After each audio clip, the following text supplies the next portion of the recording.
Welcome to my garden. So in my ongoing series about mental wellness and the vegetable garden, today I wanted to talk about two things. Changing what-if scenarios purposefully, putting some effort into breaking the scenario, and just taking a mindful walk through the garden and observing what's going on. So what do I mean by that?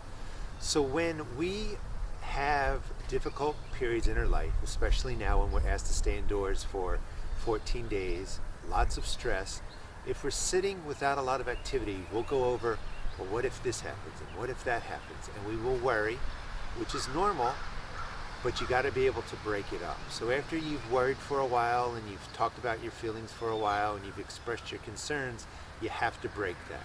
So you can do a what if I plan my garden out this way. Get a piece of paper, start creating some garden plans. Go out in your garden, look around and say, well, what if I move this plant here? Or what if I build cattle panel here? Take over your mind. It's a cognitive exercise where you break that chain of negative thoughts that go over and over with something positive. The other thing that we're going to do is we're going to take a walk through the garden and just observe what's going on. Sunny days are wonderful. Today it's raining, but even with a rainy day, the plants change, the wood changes, and there's something else to really look at and observe in the garden. And we're going to go and look through at all the different plants that are coming up.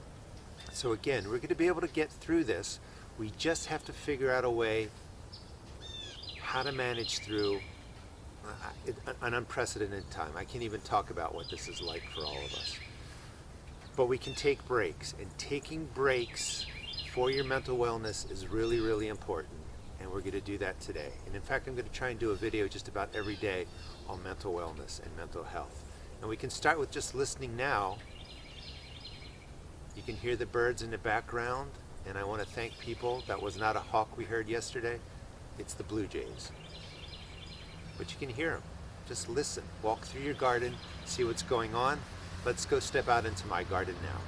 Welcome to my garden. Today we're going to walk through and just take a look at what's starting to come out of the ground, and also imagine what our gardens might look like. A good exercise to do is just to plan and think in your mind what you want your garden to become. That's an old metal ring that I dug up when I was building this area. You know, as we sit out here, you can hear the cars going by, rain hitting the mulch. You can hear birds. This bench was repurposed, and I love how rain really brings out the different patterns in wood and the different colors. Coming down here are some irises and some miniature daffodils. Especially after a rain, I like looking at all the water drops. They just kind of cling to the stems and the petals. I like the combination of yellow and purple.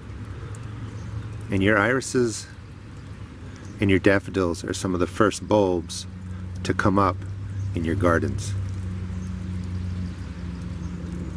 And this is one area that I just built over the last 60 days. Got all this shredded hardwood from our local dump, had it shipped in.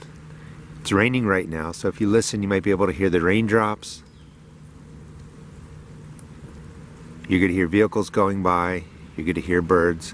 I like coming out here, especially after a rain, because I think the mulch and the logs look completely different. It's like they've gotten a stain put on them, and all their colors really pop out. I'm trying to grow mushrooms in here. These are all old stumps that came from the tree that was here when we first moved in. It was dying out, and this is kind of a place to remember the size of that tree. And I hope that mushrooms take and start popping out of the different corners of the garden back there. Now this is all heavier hardwood, all kinds of different sizes, and I've planted this, and that's one thing I wanted to talk about. We can do exercises in our life to help reduce stress that really have us think about the future. So in here, along the front, coming all the way towards us, I put in bachelor button seeds, which are beautiful blue flowers They do really well, they reseed. Then mixed in behind them, I have all kinds of shorter wildflowers planted in. I put these in over the last couple of days. And in the back, I put in knee-high sweet pea seeds. And I like sometimes just to come out and imagine what could this space become. And you can see the blues and the reds and the purples of the sweet pea, the blues of the bachelor button, the yellows and the different colors of all the different wildflowers coming up. I also put in a pine tree because behind me I have a tree that's dying out that's like 60 feet tall, and I want to start putting in larger trees to replace that years down the line. And the whole idea was to kind of transition from the wooded area into my open space out here. And you can listen, you can hear the rain falling. I find this really peaceful. And in about 2 or 3 weeks, all the wood around here should have sprouts of the wildflowers coming up. All right, let's walk over to my garden. And as we go through, I'll give you some ideas of how you might build some raised beds or get some small garden beds started. It's really important now that we've been asked to stay indoors that you find activities. One activity might be mulching out a large space, planting it up with wildflowers. I wanted to stop right in here. If you always wanted to have flowers in your garden or around your home, daffodils are some of the best. The deers won't eat them. Just beautiful, brilliant yellows. And I like taking the time to really look at all the water droplets on there. They make wonderful cut flowers. They have a great scent to them. But they're just beautiful to look at. You can hear the rain coming down the spouts. And these are all my cool weather crops that are going to go out into the garden over the next 7 to 10 days. Different colors of the red romaines. That's cilantro coming up. A speckled ruby red lettuce. Different kinds of endives and kales. Just look at the contrasts of the different colors. Light greens, dark greens. That's mustard green up in the right corner. Spinach to the left. The whole time that we're looking, listen for the rain. You can hear a plane in the background too. But I like gardening because I get to also imagine how everything's going to look. And I'm sort of, I like to say, the sculptor or the artist that kind of creates everything.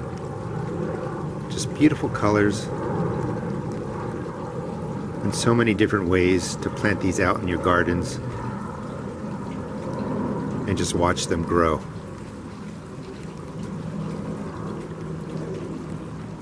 So as we come inside, you can hear the rain a little bit in the background maybe, but it's quiet.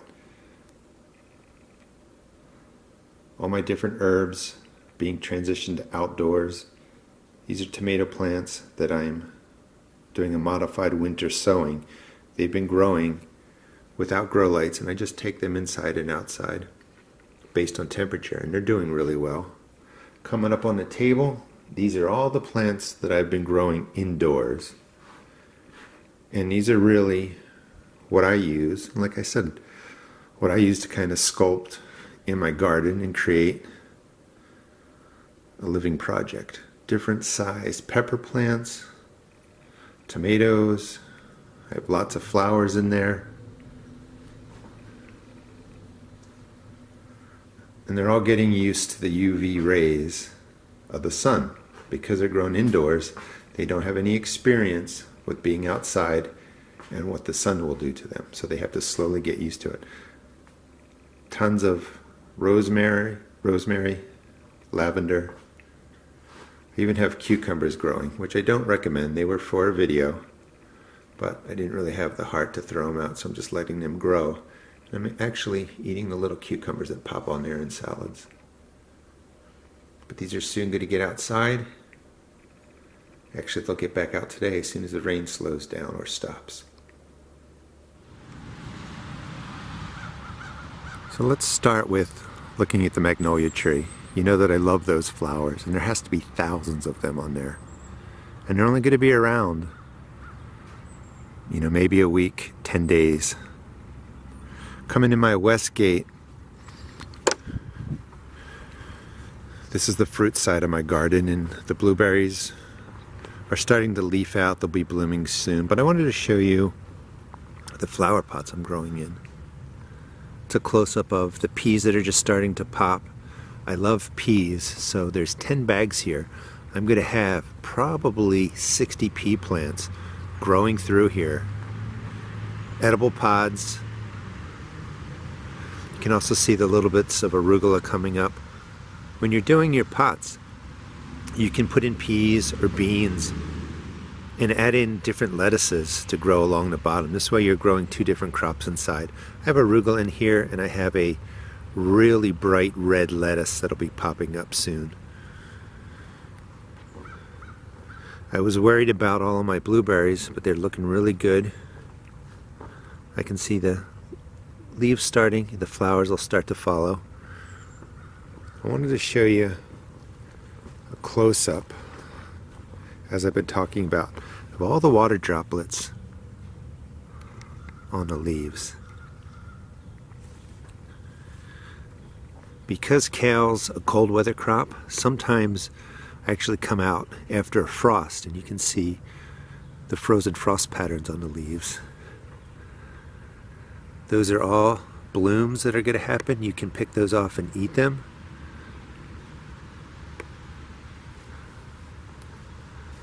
Kale that overwinters is going to flower and produce all those buds that are delicious in salads.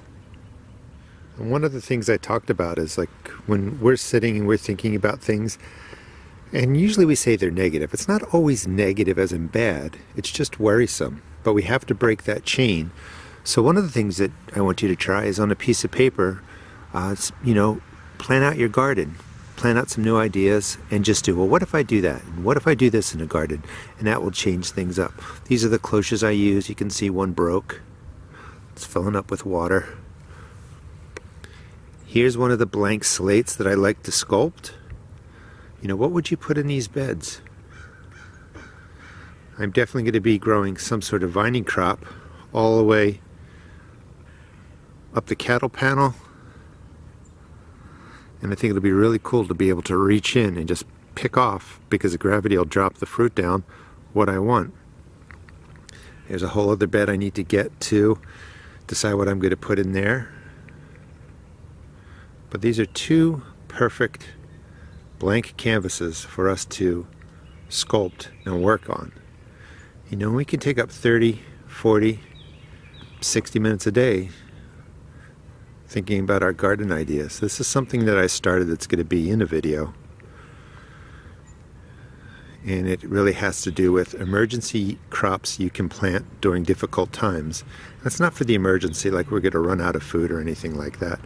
But it's an emergency for the mind. You know, maybe I'll put it in this series. But these are all kales and collards and cabbages that I'm growing for family and friends. I densely planted them together to get a lot of leaf production. These are all going to be harvested for the leafy greens. And what I mean by sort of an emergency for the mind, sometimes we can feel helpless or powerless. This just gives me a little bit of control, like I feel like I can do something, which is true. I can grow a lot of vegetables and I can share them with family and friends, and it helps me feel like I'm doing something to make things better for my situation and for people's situations. You look at the pattern of the radishes, all in there. They're going to be thinned out today.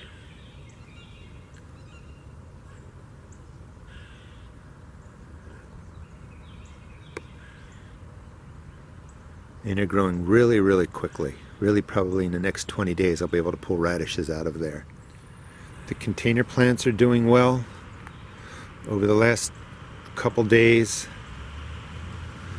all these peas have popped up, and I used this construction mesh to build the trellis. And you can experiment. If you go into Home Depot or Lowe's, you can just buy the different products that are there. There's a lot less expensive to buy things that aren't labeled for the garden and repurpose them for the garden or use them for the garden. Here are the flower boxes from the first video. Now it's only been a day, but I bet you in 7 days everything is popping out of there. And maybe we'll end where I was just shooting the video. I just put in another piece of cattle panel here, and I was really doing the exercise that I've been telling you about. I'm like just thinking, well, what if I do this?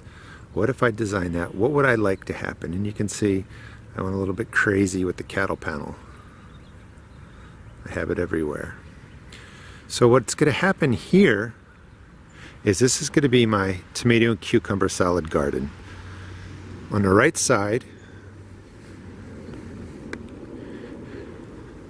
under here, are 6 cherry tomatoes, and these are in about 6 weeks early. We're still getting frost. Oh, real quick, earlier in the video I said I don't recommend cucumbers. I highly recommend cucumbers. I don't recommend starting them as early as I did. They got to go out in the ground when it's a whole lot warmer. So we have the tomatoes are going to grow up this side, and they will continue to grow all the way up the cattle panel this way.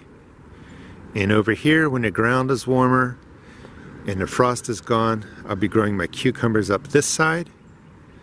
Everything is going to drop and hang, and I can pick my cucumbers, I can grab my tomatoes, and then down here are onions that I've been growing indoors for a long time, and they're all overseeded. There's probably, I don't know, 50 to 100 onions right in there.